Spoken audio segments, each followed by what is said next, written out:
제8회 국무회의를 시작하겠습니다. 의자가 왜 이렇게 낮죠?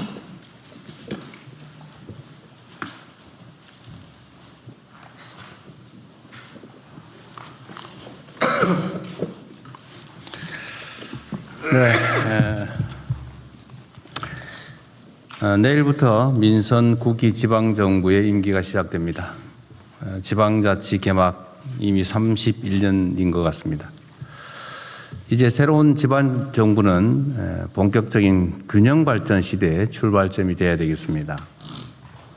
모두가 아는 것처럼 현재 수도권은 지나친 과밀화, 또 전력, 용수, 토지 부족 때문에 엄청난 부작용을 겪고 있습니다. 지방은 부족해서 소멸하고 수도권은 넘쳐서 폭발할 지경이어서 이게 대한민국의 국가 경쟁력을 잠식하고 있는 건 모두가 알고 있습니다. 이것 때문에 각 지방의 특성을 감안한 획기적인 초격차 전략산업 다극화가 필요합니다. 이는 수도권을 위해서도 또 대한민국 국가 전체를 위해서도 반드시 가야 할 길입니다. 이런 측면에서 어제 발표한 대한민국 대도약 3대 메가 프로젝트는 차별과 배제, 불균형을 낳는 수도권 1급 체제를 극복하는 것인 동시에 전국이 고르게 성장 기회를 누리는 모두의 성장 시대를 여는 핵심 열쇠입니다. 무엇보다 대한민국의 더 큰 도약을 위해 담대한 결단을 내려준 기업인 여러분, 다시 한번 감사드립니다. 해외가 아닌 조국의 미래를 선택한 여러분의 결정이 틀린 결정이 되지 않도록 우리 대한민국 정부가 적극적으로 뒷받침하겠다는 약속을 다시 한번 드립니다. 정부의 각 부처는 지방정부와 긴밀한 협력을 바탕으로 이 큰 결단을 해준 기업들의 투자 활동에 조금의 어려움이 없도록 선제적이고 전폭적인 지원을 아끼지 말아 주십시오. 아울러 정치권의 대승적인 협조도 당부드립니다. 대한민국의 미래를 위해 사활을 걸고 도전에 나선 기업들의 그리고 정부의 노력에 힘을 합쳐주시길 부탁드립니다. 이게 제가 어디서 자료를 보니까 영남 지역의 인구가 1,300만, 호남 지역의 인구가 500만 정도 이렇게 된다고 하는 것 같습니다. 해방 이후에는 호남 지역 인구가 훨씬 더 많았다고 해요. 근데 어쨌든 다 지나간 과거의 일이긴 하지만 현실의 결과에 남아있기도 한 아픈 과거인데 영호남 차별이 있었던 거 분명한 사실입니다. 그렇다고 그걸 어거지로 교정할 수는 없었는데 마침 이 새로운 환경이 그 불균형을 조금이나마 완화할 수 있는 그런 상황이 됐습니다.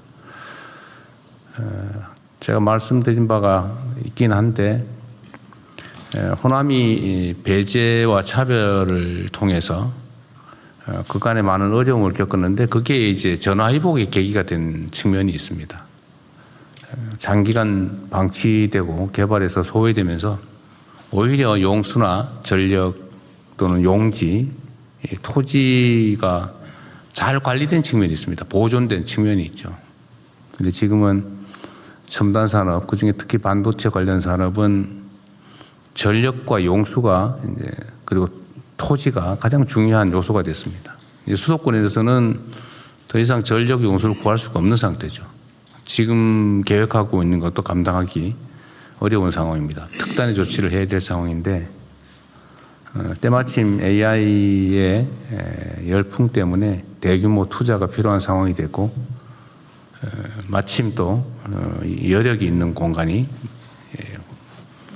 호남이었기 때문에 이런 결정에 이를 수 있었다라는 점을 말씀드립니다. 이걸 가지고 지역 차별 운운하는 경우도 있긴 한 것 같은데 지금 요 사안 자체만 보면 호남 지역에 투자가 조금 많은 게 사실이긴 하죠. 그러나 역사적으로 누적된 투자량을 비교한다면 그야말로 조족지열에 불과하다라는 점을 모두 이해해 주시기 바랍니다. 이게 모두 대한민국의 전체적인 발전, 또 대한민국의 미래가 걸린 국토 균형 발전을 위한 매우 다행스러운 결과다라고 이해해 주시면 좋겠습니다. 중동 전쟁 종전 상황이 우여곡절을 겪고 있긴 한데 이런 초유의 복합 위기 속에서도 우리 대한민국은 큰 혼란 없이 슬기롭게 위기를 견뎌내고 있습니다. 물론 지금 이번에 위기 상황에서 많은 국민들께서 어려움을 겪고 계십니다. 그러나 그 어려움은 모두가 겪는 것이기도 하고 또 그 어려움을 최소화하기 위한 우리의 노력도 약간의 효과가 있어서 더 큰 고통을 겪지 않고 잘 견뎌내고 있다, 이런 말씀을 드립니다. 다 국민 여러분의 협조 덕분입니다. 호르무즈 해협에 우리 선박 중에 사정이 있어서 나올 수 없는 두 척을 빼고 모든 선박들이 어느 나라보다 빠르게 해협을 다 빠져나왔습니다. 지금 한 척은 지금 빠져나오는 중인데 위험 지역은 거의 벗어났다고 합니다. 이 모두 정부를 믿고 힘을 모아주신 국민 여러분의 덕분이고 또 해수부, 외교부, 국정원 이런 관련 부처 공무원들이 참으로 애쓴 결과입니다. 다시 한번 감사드리고요. 그런데 아직 위기가 끝나지 않았습니다. 이 종전이 이루어진다 해도 세계 경제가 완전히 정상화되려면 상당한 시일이 소요될 것으로 봅니다. 이제는 단기적인 대응은 물론이고 중장기 차원에서 보다 효율적이고 집중적인 위기관리가 필요하겠습니다. 상시적이고 체계적인 대처를 위해서 앞으로는 내각을 중심으로 비상대응체제를 더 확실히 해주시기를 부탁드립니다. 그때그때 필요한 조치들은 신속하게 추진하고 또 에너지와 원자재 공급망의 다변화 같은 장기 과제들도 흔들림 없이 이어나가 주시기 바랍니다. 약간 소소한 문제라고 보여지긴 한데 이것도 쉬운 일은 아니어서 한 말씀 드리겠습니다. 지속 가능한 성장 동력 창출의 또 다른 기반은 실질적인 소비 능력 또는 소비 활력 제고입니다. 지난 1분기에 민간 소비가 회복 흐름을 보이기는 했는데 이를 더욱 가속화하기 위해서는 다양한 소비 진작 대책이 추가로 더 있어야 되겠습니다. 특히 전통시장과 골목상권 경기 활성화의 효과가 큰 지역화폐 활용도를 높이는 노력이 꼭 필요합니다. 그래서 이 하나의 좀 가능한 자원이 있어서 말씀드리는 겁니다. 카드 결제, 쇼핑, 멤버십 가입 이런 것들을 하면 소위 적립되는 포인트가 있습니다. 그런데 이 포인트 중에 사용되지 않고 있는 게 많습니다. 몰랐거나 아니면 쓸 수 없는 사정이 있거나 이래서 사용되지 않고 숨어있는 포인트가 수십조에 이른다고 해요. 이 수십조의 각종 포인트를 지역화폐로 전환하는 방안을 추진하면 좋겠습니다. 관련 부처에서 쉬고 있는, 숨어 있는 포인트를 어떻게 활용할지 적극적으로 방안을 검토해 주시기 바랍니다. 그리고 오늘은 약간 조금 특별한 날이긴 하죠. 우리 한성숙 총리 후보님 겸 장관님 고생 많이 하시죠. 큰 책임을 부담하는 그런 역할을 맡기 위해서는 또 국민들의 검증을 거쳐야 되니까요. 고생하셨습니다. 그리고 이제 조만간 특별한 사정이 없으면 총리가 교체되게 될 것 같은데 우리 김인석 총리님 그동안 고생 많으셨어요. 정말로 크게 국정에 도움이 됐고 전체적인 지휘를 너무 잘해 주셨어요. 지금 우리 정부가 만들어낸 여러 성과들이 있는데 그건 역시 이 내각의 우리 국무위원 여러분 포함해서 우리 총리님 역할이 가장 컸다고 생각합니다. 1년, 네, 이틀이 부족하다 그랬나요? 네. 이틀 남았습니다. 이틀 남았어요. 어쨌든 363일 된 남모이군요. 363일간 고생 많으셨습니다. 우리 고생하신 총리님한테 박수 한번 드릴까요?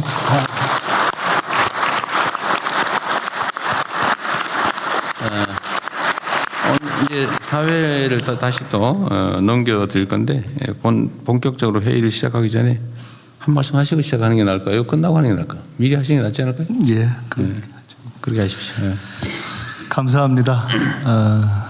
국민 여러분들께서 만들어주신 정부에서 대통령님을 모시고 또 우리 국무위원 여러분들과 함께 첫 1년 동안 일할 수 있어서 정말 영광이었습니다. 계엄을 경고하고 내란과 싸우다가 사실 정부에까지 들어와서 일하게 된 거는 사실 크게 정말 감사한 그런 일이었습니다.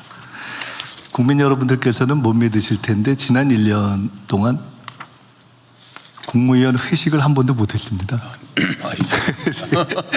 제가 아쉬우신 모양인데 대통령님께 몇 번 저희가 회식을 한 번도 못했는데요 이렇게 말씀드렸더니 그거 참 뉴스고 괜찮네요 이러시죠.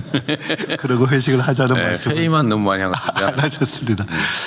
그럴 정도로 정말 바쁘게 달려왔고 점심도 뭐 제때 저희가 먹지 못하고 이렇게 쭉 국무회의를 해온 그런 연속이었습니다.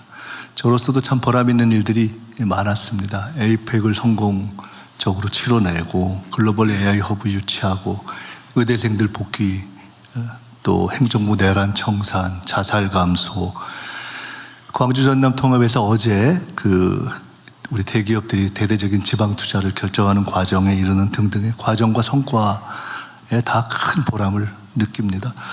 청년의 삶 해결이라든가 저희 정부가 해결해야 될 그런 여러 가지 문제들이 남아있는데 그것은 국회와 당으로 돌아가서 또 계속하겠습니다. 제가 오늘 특별히 꼭 한 말씀 드리고 싶은 것이 있습니다. 20년 후면 해방 100년입니다. 5천년 역사에 처음으로 대한민국이 세계를 선도할 수 있는 시대가 저는 열리고 있다고 확신합니다. 이건 정말 확신입니다. 그리고 저는 대통령님께서 그런 꿈과 확신을 갖고 계시다 하는 것을 너무 잘 알고 있습니다. 이재명 정부가 시간이 지난 후에 대한민국의 황금시대의 첫 장이었다 이렇게 기록될 수 있도록 국민 여러분을 받들고 대통령님을 중심으로 또 우리 훌륭하신 후임 총리와 함께 더 열심히 해주시기를 부탁드립니다. 저도 국정 성공을 위해서 당과 국회에서 더 열심히 전력을 다해서 뛰겠습니다. 감사합니다. 다시 한번 인사 올리겠습니다.